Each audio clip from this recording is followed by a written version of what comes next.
Hi hello ಎಲ್ಲರಿಗೂ ನಮಸ್ಕಾರ. ಬಾರಿಶ್ ವ್ಲಾಗ್ಗೆ ನಿಮ್ಮೆಲ್ಲರಿಗೂ ಪ್ರೀತಿಯ ಸ್ವಾಗತ. ಸೊ ಇವತ್ತಿನ ವಿಡಿಯೋ ಏನು ಅಂದರೆ ಶ್ರಾವಣ ಮಾಸ ಸೆಲೆಬ್ರೇಷನ್ನು ನಮ್ಮ ತಾಯಿ ಮನೇಲಿ. ಸೊ ಪೂಜೆ ಮಾಡಬೇಕಾಗಿತ್ತು ನಾವು ಶ್ರಾವಣ ಮಾಸದಲ್ಲಿ. ಸೊ ಆ ಪೂಜೆದು ವಿಡಿಯೋ ಎಲ್ಲ ನನ್ನ ವ್ಲಾಗಲ್ಲಿ ನಾನು ಇವತ್ತು ತೋರಿಸ್ತಾ ಇದ್ದೀನಿ. ಸೊ ಮೇಜರ್ಲಿ ಶ್ರಾವಣ ಮಾಡೋದು ಶನಿವಾರ ಆ್ಯಂಡ್ ಶ್ರಾವಣ ಮಾಸದಲ್ಲಿ ಆ್ಯಂಡ್ ತುಂಬ ಎಲ್ಲರಿಗೂ ಸ್ಪಿರಿಚುವಲಿ ಕನೆಕ್ಟ್ ಆಗೋ ಒಂದು ಮಾಸ ಅಂದರೆ ಶ್ರಾವಣ ಮಾಸ. ಬಿಕಾಸ್ ಎಲ್ಲ ಹಬ್ಬಗಳು ಸ್ಟಾರ್ಟ್ ಆಗೋದು ಶ್ರಾವಣ ಮಾಸದಲ್ಲೇ, ಸ್ಟಾರ್ಟಿಂಗ್ ಫ್ರಮ್ ವರಮಹಾಲಕ್ಷ್ಮಿ.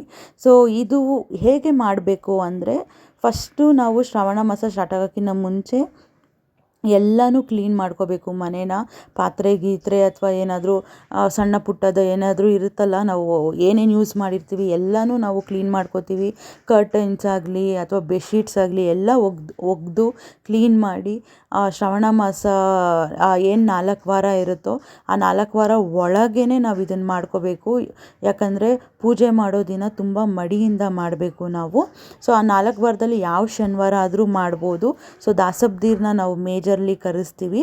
ಆ್ಯಂಡ್ ಎಡೆಗೆ ನಾವು ಊಟ ನಮ್ಮದು ವೆಜ್ ಪದ್ಧತಿ ಇರೋದ್ರಿಂದ ನಾವು ವೆಜ್ ಊಟ ಮಾಡಿದ್ದೀವಿ. ಸೊ ಮುದ್ದೆ, ಕಾಳುಗೊಜ್ಜು, ಸಾಂಬಾರು ಆ ಥರ. ಕೆಲವರು ನಾನ್ ವೆಜ್ಜು ಕೂಡ ಮಾಡ್ತಾರೆ, ಡಿಪೆಂಡ್ ಅಪಾನ್ ಅವ್ರ ಪದ್ಧತಿ ಹೇಗೆ ಫಾಲೋ ಮಾಡಿದ್ದಾರೆ ಅಂತ.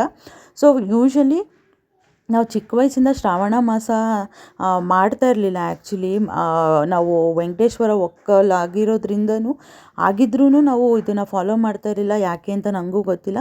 ಬಟ್ ನಮ್ಮ ಅಣ್ಣ ಮದುವೆ ಆದಮೇಲೆ, ನಮ್ಮ ಅತ್ತಿಗೆ ಬಂದಾದಮೇಲೆ ಅವ್ರಿಗೆ ಈ ಪದ್ಧತಿ ಎಲ್ಲ ಗೊತ್ತಿರೋದ್ರಿಂದ ಅವರು ಪೂಜೆನ ಸ್ಟಾರ್ಟ್ ಮಾಡಿದ್ರು. ಸೊ ಮನೆಗೆ ಒಳ್ಳೆಯದಾಗಲಿ ಅಂತ ಅವ್ರು ಈ ಪೂಜೆನ ಸ್ಟಾರ್ಟ್ ಮಾಡಿದ್ರು. ಸೊ ನಾವು ಹಾಗೇ ಇದನ್ನು ಕಂಟಿನ್ಯೂ ಮಾಡ್ಕೊಂಡು ಹೋಗೋಣ ಅಂತ ಹೇಳಿ ಹೋದ ವರ್ಷದಿಂದ ನಾವು ಶ್ರಾವಣ ಸ್ಟಾರ್ಟ್ ಮಾಡಿದ್ದೀವಿ. ಸೊ ನೀವು ನೋಡ್ಬೋದು, ದಾಸಬ್ದೀರ್ ಬಂದು ನಮ್ಮ ಮನೆಯಲ್ಲಿ ಜಾಕಟೆ ಎಲ್ಲ ಬಾರಿಸಿ ಪೂಜೆ ಮಾಡಿ ಹೋದರು. Thank you.